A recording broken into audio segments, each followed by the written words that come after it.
In today's video, I'm going to teach you how to overlay a video in CapCut PC and make it transparent.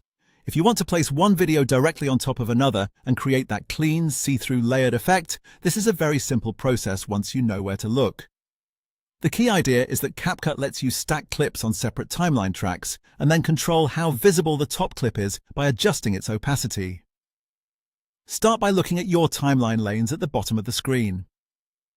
To create an overlay, your footage needs to be stacked vertically rather than sitting side by side.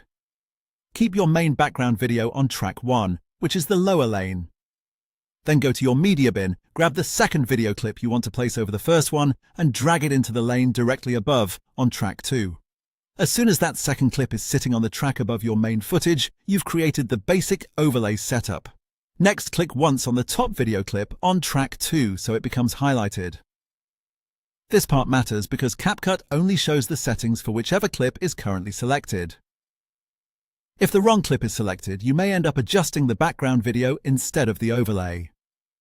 Once the top clip is selected, move to the top right Properties panel. Make sure you are inside the video menu, and then confirm that the Basic tab is open.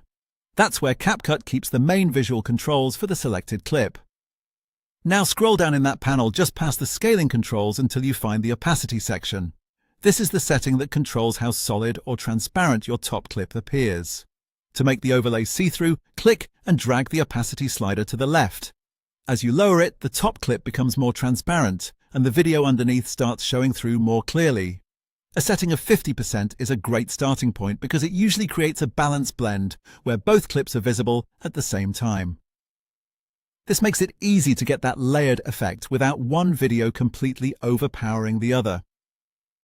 You can always fine-tune it depending on the look you want, but the main idea is simple. Lower opacity means more transparency. And that's it. Your second clip is now overlaid on top of your main video, and the